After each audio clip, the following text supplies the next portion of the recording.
Hi, welcome back to the Wednesday night Bible study. We are in our series on the Hall of Faith. This is the 11th installment. Uh, we're in the middle of talking about Moses from the Old Testament, a man of faith.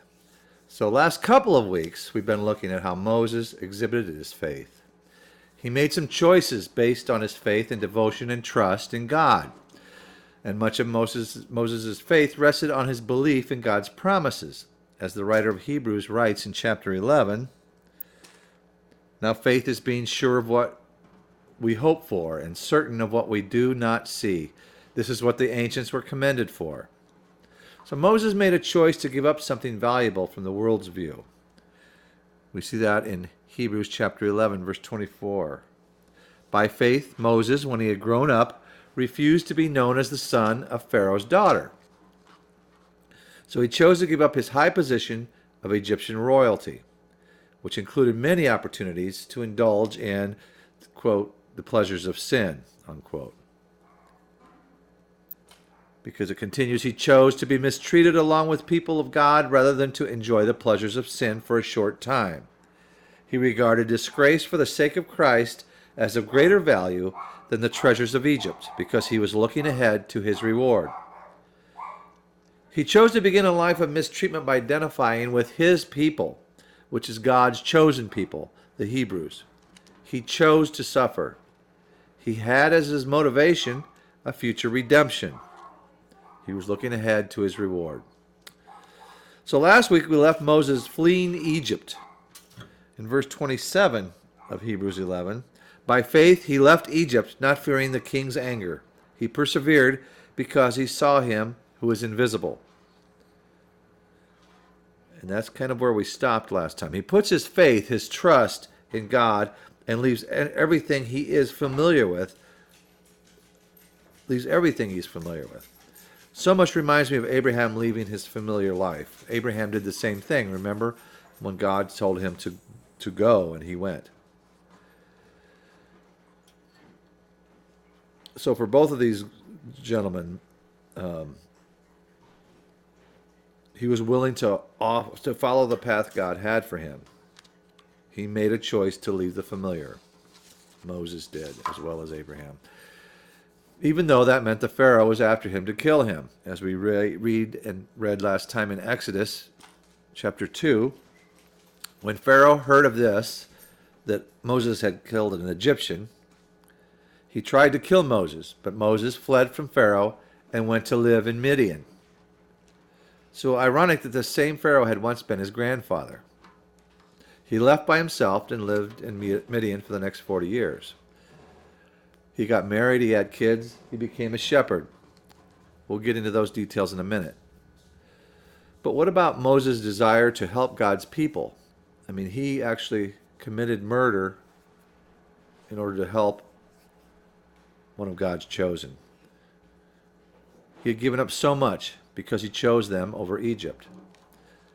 I wonder if Moses thought about Joseph, an ancestor of his. God used Joseph to keep his chosen people alive. Recall that Jacob and his sons survived the drought by moving to Egypt, thanks to Joseph. Maybe, for Moses, he was to use Moses to deliver God's chosen people from their slavery. We know how Moses' story turns out. He did indeed deliver God's chosen. But look at the situation we read about last time. This is Exodus chapter 2, verse 13. The next day he, Moses, went out and saw two Hebrews fighting. He asked the one in the wrong, "Why are you hitting your fellow Hebrew?" The man said, "Who made you ruler and judge over us? Are you thinking of killing me as you killed the Egyptian?"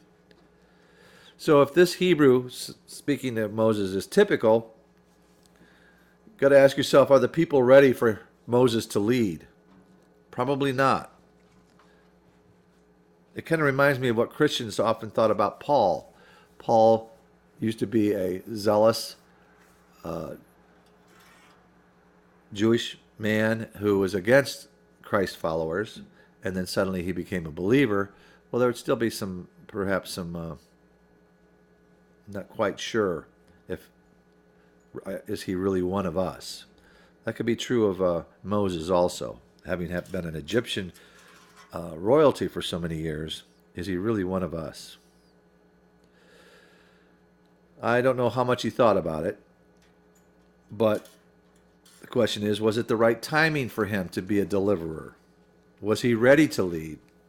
In hindsight, he's going to get some shepherding skills, and that probably came in handy in leading people. And maybe he needed time to get the pleasures of sin out of his system too. So Moses made a choice here. To leave Egypt is what he did. By faith he left Egypt, not fearing the king's anger. He persevered because he saw him who was invisible. So that's what he did. He left Egypt. But I think the choice Moses made in his leaving Egypt was, and I wrote it here, to postpone desires. Sometimes we can understand God's purpose, but we must also understand God's timing. He's the sovereign one, not us. I believe Moses understood that. Be patient and wait for God's plan to unfold. In Moses' case, the postponement was a very, very long time, amounting to 40 years. Let's get back to what happened after Moses left Egypt. He left Egypt for Midian. The events that are recorded about Moses that follow sometime after he goes to Midian are striking to me for a couple of reasons. We'll get to it in a minute, the actual event. But as in all his people's lives, all God's people's lives, us included, God watches over us. We're going to see that for Moses, I believe. And then also here's yet another example where Moses is trying to deliver others, trying to deliver God's chosen. I say another example because you recall the reason Moses killed an Egyptian was he was beating a slave, a Hebrew, one of his people. Okay, so here it is in Exodus chapter 2, verse 15. We already heard this first verse. When Pharaoh heard of this, he tried to kill Moses, but Moses fled from Pharaoh and went to live in Midian, where he sat down by a well. It's hard to know how much time passed. I don't think he immediately went to Midian and immediately sat down by a well. But at some point he sat down by a well. Now a priest of Midian had 7 daughters, and they came to draw water and fill the troughs to water their father's flock. Some shepherds came along and drove them away. But Moses got up and came to their rescue and watered their flock. So Moses, the rescuer, the deliverer, helped the 7 daughters. When the girls returned to Reuel, their father, he asked them, "Why have you returned so early today?" They answered, "An Egyptian rescued us." Now he must have had maybe the trappings of an Egyptian, the looks of an Egyptian, the clothing, who knows. They thought he was an Egyptian. Egyptian rescued us from the shepherds. He even drew water for us and watered the flock. "And where is he?" he asked his daughters. "Why did you leave him? Invite him to have something to eat."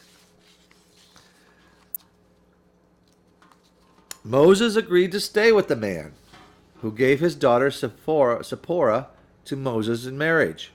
Zipporah gave birth to a son, and Moses named him Gershom, saying, "I have become an alien in a foreign land."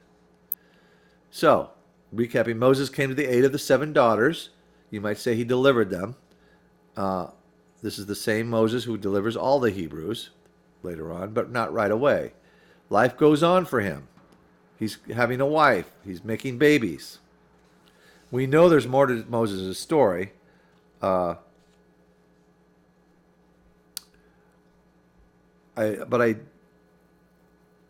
think the last time I told you I was planning to cover Moses in 3 installments. I think we're going to need 4. I think we're going to need another installment because it's going to go a little bit too long. So